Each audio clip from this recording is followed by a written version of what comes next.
Nithyananda and welcome. This is Maya for eNNews from Dhyanapitham Ashram in Bidadi. Today is Wednesday, October 19, 2011. Let's take a quick look at NTV headlines.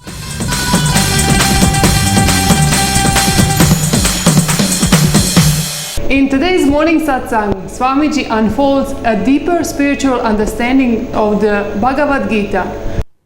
I'll continue to expand on the 47th verse of Bhagavad Gita in 2nd chapter. Intro meditation class in Vedic Temple Ohio last week. Yoga, the largest religion in the world. Free live webinar Kundalini Awakening, Experience the Extraordinary, to be conducted by Swamiji on 29th October 2011. And now for the main news. In today's talk on Bhagavad Gita, chapter 2nd, verse 47, Swamiji unfolds a deeper spiritual understanding of the pivotal verse. He reminds us that karma is simply incomplete action. It binds us and we bind it, for bondage is always mutual, only until we fulfill the roots of it completely. Once we achieve the transformation, we evolve beyond the bondage and the karma disappears. We create new clarity and well-being. Every action should be performed for the sake of completion. This is having true compassion for ourselves. We should use our mortality wisely, for the spiritual experience of resolving karma can only take place during a human lifetime. Thus we purify our consciousness, which is eternal. Uncompleted, incomplete karmas, when they are sitting in you, they will be so wild, so strong. They will find some justification. Usually they find the justification of comparison. Why? Why should I alone be non-violent? He is also violent. Let me be also violent. Only then I can protect myself. That is not going to solve your problem. He will also be in a chaos because he is violent. You will also be in a chaos because you are violent. See, with these great verses, the only trouble is when you are supposed to live it, apply it, you say, for practical purposes, I think I can bend this much. First thing, to get you out of depression, I need your cooperation. I can only go on suggesting the words which you understand and try to take you to the space of wordlessness. Whether it is a teaching or energy, there is some clear process happened. Just like that, it is not possible. Either hold on to my teachings by everyday satsang, or hold on to my energy by continuously meditating.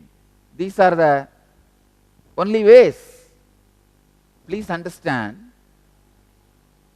even Bhagavan cannot bring Arjuna out of depression without proper words or initiation. Teachings or initiation. In these two, anyone has to happen.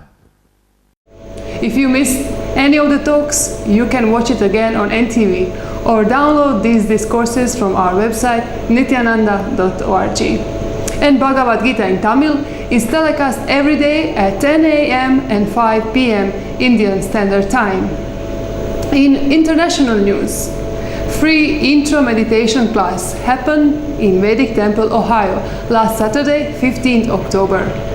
Meditation class was well attended and everyone was attuned as one, creating a wave of positive and healing energy.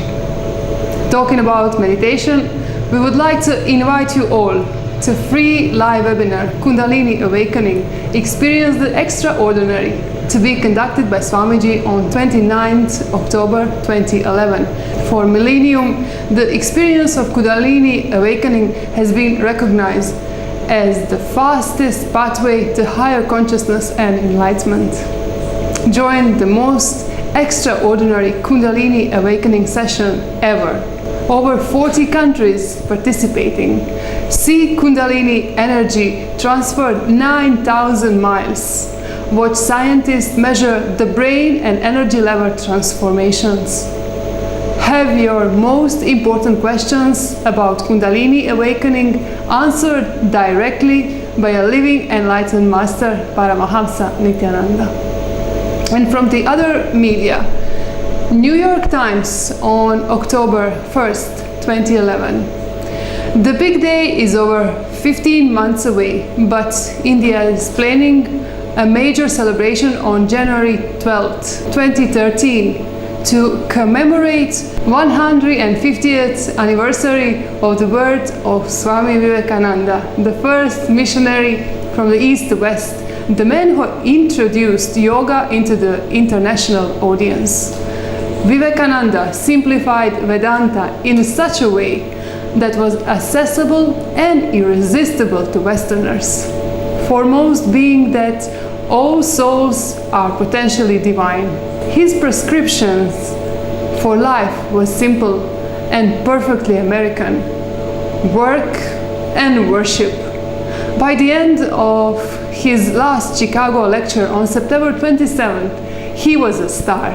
And like the enterprising Americans he so admired, he went on the road to pitch his message, dazzling some of the great minds of his time.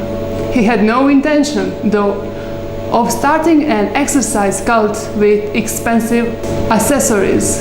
Uninterested in physical exertion, he informed Americans that you are not your body. What's more, he told them, you are not your mind. Yoga to him meant realizing God. Despite the West's simplistic emphasis on Hatha Yoga, physical postures, yoga is Hindu system comprising a wealth of spiritual practices leading the soul toward union with God. Swamiji teachings on yoga are along similar lines. Nitya Yoga is one of the great gifts to the world by Swamiji. Nitya Yoga is not a new yoga system, it is simply rebirth of the oldest system. Taking roots in the yoga of Patanjali, the father of yoga, who compiled the Yoga Sutras, Nitya Yoga is the direct experience and the body language of Supreme Yogi Paramahamsa Nithyananda. And that's all from us for tonight. Before we end our news, let's hear a quote from Swamiji. Not holding on to any one interpretation is the essence of innocence. Thank you for joining us and tune in for tomorrow's updates on NTV. Nithyananda.